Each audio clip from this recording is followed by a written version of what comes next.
పేదవాడి పక్షాన నిలబడతా, ప్రజా గొంతుకై నినదిస్తా. వాయిస్ ఆఫ్ వాయిస్లెస్, తెలుగువారి మనస్సాక్షి, సాక్షి టీవీ. సాక్షి టీవీ ప్రసారాల కోసం మీ స్థానిక కేబుల్ ఆపరేటర్ను వెంటనే సంప్రదించండి.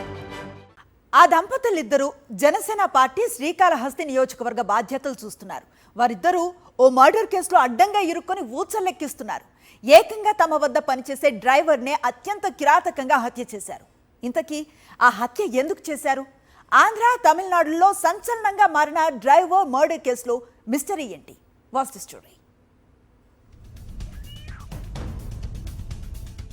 ఇదిగో ఇక్కడ ఫోటోలో కనిపిస్తున్న వీరే కోట వినుత, ఆమె భర్త చంద్రబాబు. మధ్యలో ఉన్న యువకుడు శ్రీనివాసులు అలియాసు రాయుడు.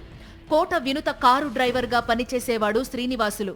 బొక్కసంపాలెం గ్రామానికి చెందిన శ్రీనివాసులు 15 ఏళ్లుగా వినుత దగ్గర నమ్మిన బంటుగా ఉన్నాడు.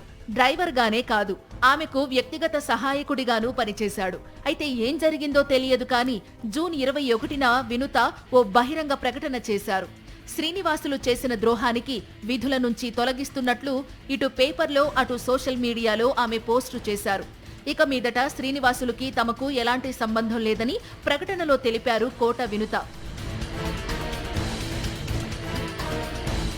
వినుత కారు డ్రైవర్గా ఉద్యోగం కోల్పోయిన శ్రీనివాసులు హత్యకు గురయ్యాడు. ఈ నెల 8న రాయుణ్ణి శ్రీకాళహస్తిలోని ఓ గోడౌన్లో చిత్రహింసలకు గురిచేసి హత్య చేసి ఆపై తమిళనాడు చెన్నై కూవం నదిలో పడేశారు. శ్రీనివాసులు హత్య కేసు ఇప్పుడు ఇటు ఆంధ్ర అటు తమిళనాడు రాష్ట్రాల్లో సంచలనం రేపుతోంది. ఈ కేసులో సంచలన విషయాలు బయటపెట్టారు చెన్నై పోలీసులు.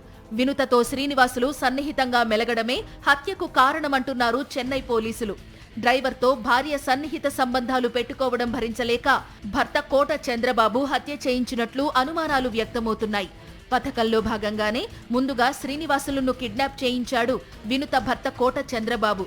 మరో 3 సాయంతో డ్రైవర్ను చెన్నైలో చంపించారు దంపతులు. హత్య తరువాత శ్రీనివాసులు మృతదేహాన్ని కూవం నదిలో పడేశారు. డెడ్ బాడీని స్వాధీనం చేసుకున్న పోలీసులు అనుమానాస్పద మృతి కేసుగా నమోదు చేసి దర్యాప్తు చేపట్టారు. మృతుడి చేతి మీద జనసేన సింబల్తో పాటు వినుత పేరు ఉండడంతో ఆ దిశగా ఆరాలు తీశారు. సీసీ ఫుటేజీల ఆధారంగా 3 నిందితులను గోపి, శివకుమార్, దస్తసా హెచ్లను అరెస్టు చేశారు. వాళ్లు ఇచ్చిన సమాచారంతో వినుత, ఆమె భర్త చంద్రబాబును పోలీసులు అరెస్టు చేశారు. 8న డ్రైవర్ శ్రీనివాసులను హత్య చేసినట్లు పోలీసులు గుర్తించారు. విచారణలో నిందితులు నేరం అంగీకరించారని చెన్నై పోలీస్ కమిషనర్ అరుణ్ తెలిపారు. శ్రీనివాసులను ఉద్యోగం నుంచి తొలగించే ముందు తమతో వినుత దంపతులు సంతకాలు తీసుకున్నారని ఆరోపిస్తున్నారు మృతుడి బంధువులు. హత్యకు 4-5 రోజుల ముందు శ్రీనివాసులు ఆందోళనగా కనిపించాడని చెప్తున్నారు.